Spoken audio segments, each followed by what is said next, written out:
Question number 1 मा छ दिएका तथ्याङ्क बढ्दो क्रममा छ भने x को मान पत्ता निकाल्नुहोस्। If the given data is in ascending order, then find the value of x. जसमा हामीलाई 4टा क्वेसन दिएको छ। ए नम्बरमा रहेको छ 3x + 1, x + 5, 2x + 1 and x - 1 र यसमा मध्यिका यानि कि मेडियन दिएको छ 18। बी नम्बरमा हेरौँ 12, 17, 2x + 3, 3x + 5, 36, 43 र यसमा मध्यिका यानि कि मेडियन दिएको छ 29। अब सी नम्बरमा हेरौँ। सी नम्बरमा दिएको छ 28, 24, 3x - 5, 2x - 3, 12, 10 र यसमा मध्यिका यानि कि मेडियन दिएको छ 11। 6, 11, x + 5, 3x - 7, 17 and 23 र मध्यिका यानि कि मिडियन दिएको छ 13। अब सबैभन्दा सुरुमा हामी ए नम्बरको क्वेसन सल्भ गरौँ। ए नम्बरमा छ 3x + 1, x + 5, 2x + 1 र x - 1 छ।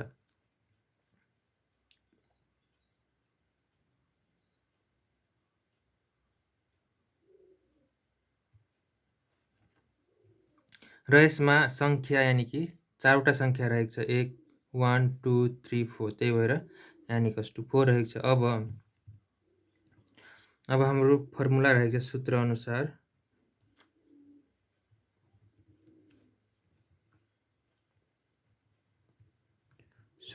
अनुसार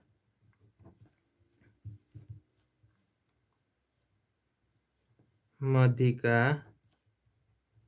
पर्ने स्थान =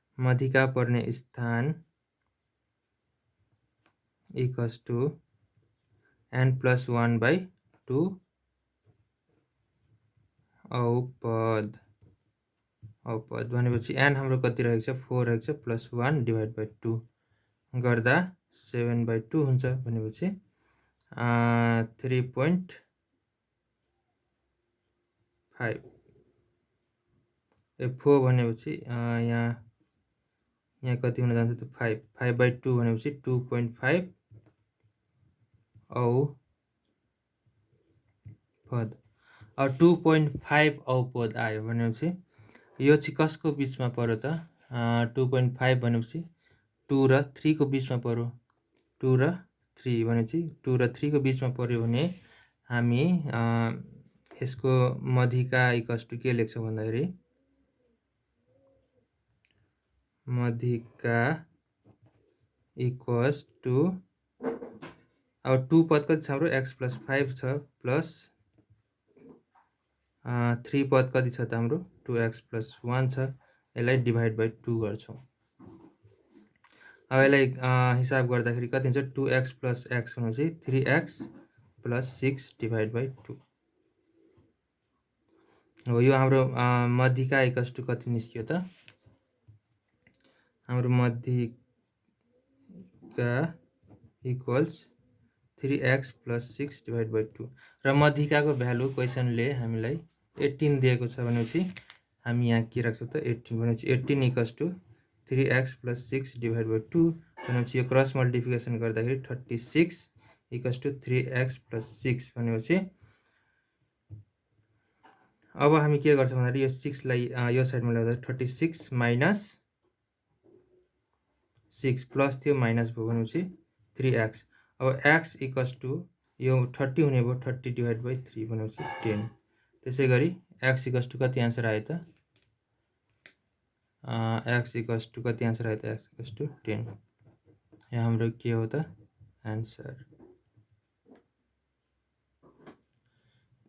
अब हाम्रो बी नम्बरमा रहेको छ 12, 17, 2x + 3, 3x + 5, 36, 43 र मेडियन दिएको छ 29 भनेपछि x को भ्यालु निकाल्नु पर्ने छ हामीलाई। अब सबभन्दा सुरुमा संख्या हेरौँ। कतिवटा संख्या रहेको छ 1, 2, 3, 4, 5, 6 6वटा संख्या रहेको छ भनेपछि n = 6 हो। त्यसै गरी अब हामी निकाल्छौँ मध्यका पर्ने स्थान इक्वल्स टु के छ फर्मुला त हाम्रो n+1/2 औपद। त्यसै गरी n हाम्रो रहेको छ n हाम्रो 6 + 1 / 2 भनेपछि 7/2 हुन्छ। 7/2 भनेको कति हो त 3.5 औपद।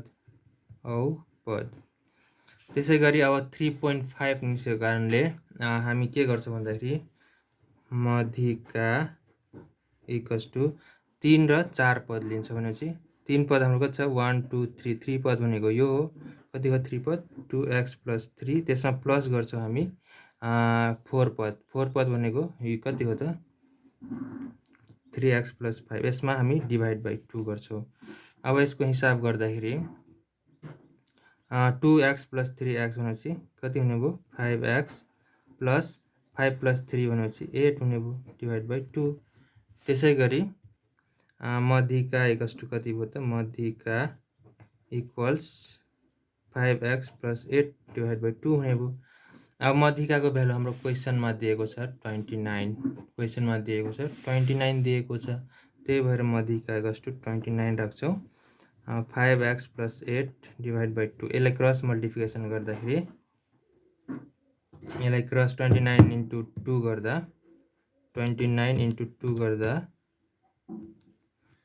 58 आउन गयो। 58 इक्वल्स टु 5x + 8। अब त्यसै गरी 8 यो साइडमा आउँदाखेरि 58 माइनस हुन्छ प्लस थियो त्यही भएर 5x अब यो माइनस गर्दा कति हुने भयो 50 इक्वल्स टु 5x। त्यसै गरी 50 / 5 इक्वल्स टु x। त्यसै गरी x इक्वल्स टु 10 5 1 5 5 10 छ 50 भनेपछि x इक्वल्स टु कति आयो त 10। यो के हो त आन्सर। अब सी नम्बरमा हेरौँ। सी नम्बरमा दिएको छ 28 24 3x - 5 2x - 3 12 10 र मध्यका यानि कि मिडियन इक्वल्स टु 11 दिएको छ भनेपछि अब सङ्ख्या हामीले पत्ता लगाउँछौँ। पहिला n कतिवटा छ त 1 2 3 4 5 6 भनेपछि 6 वटा छ। त्यसै गरी मध्यका पर्ने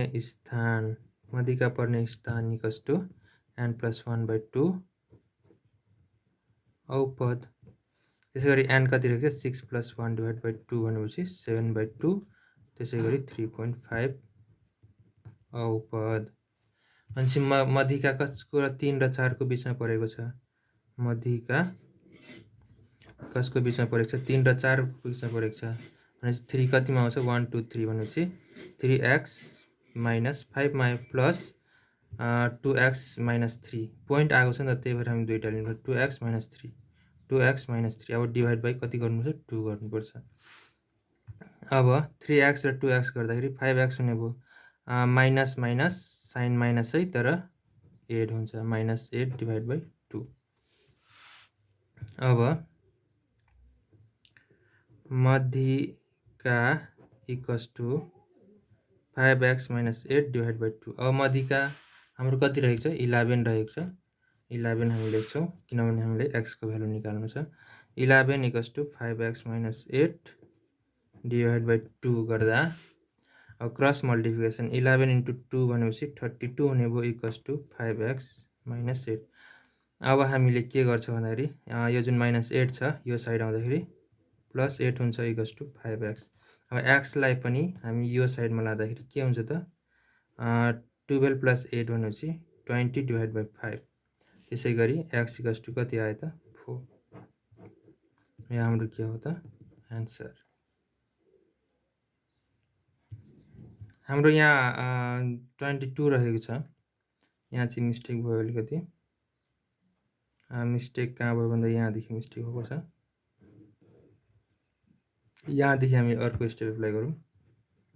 22 इक्वल्स टु 5x - 8 रहेको छ होइन। अब 22 यो साइडमा +8 हुने भयो इक्वल्स टु 5x भनेपछि 22 + 8 गर्दाखेरि 22 + 8 गर्दाखेरि 30 हुन्छ 30 इक्वल्स टु 5x। त्यसै गरी x इक्वल्स टु 30 / 5 हुन्छ।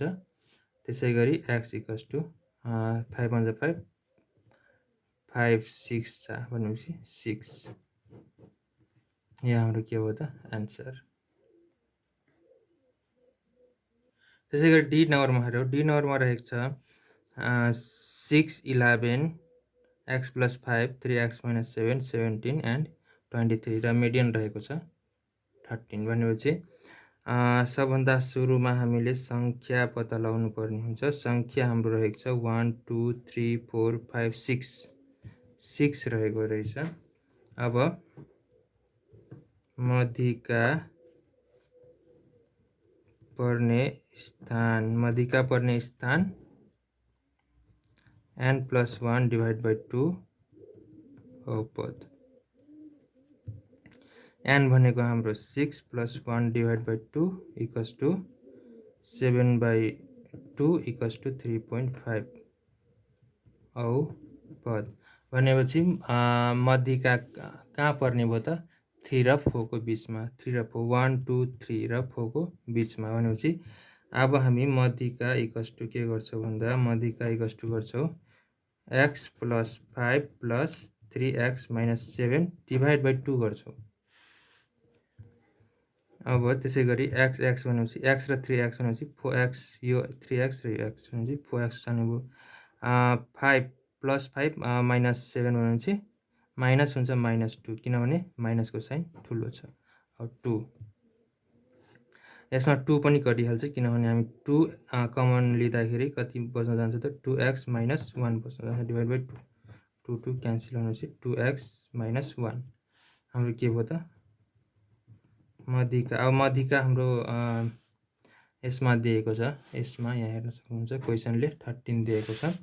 हामी यहाँ 13 लेख्छौँ भनेपछि 2x - 1। अब -1 छ यो साइडमा आउँदाखेरि +1 हुने भयो 2x भनेपछि 14 = 2x भनेपछि x = 14 / 2 भनेपछि 7। 2 1 2 7 छ भनेपछि x = 7 के भयो त एन्सर।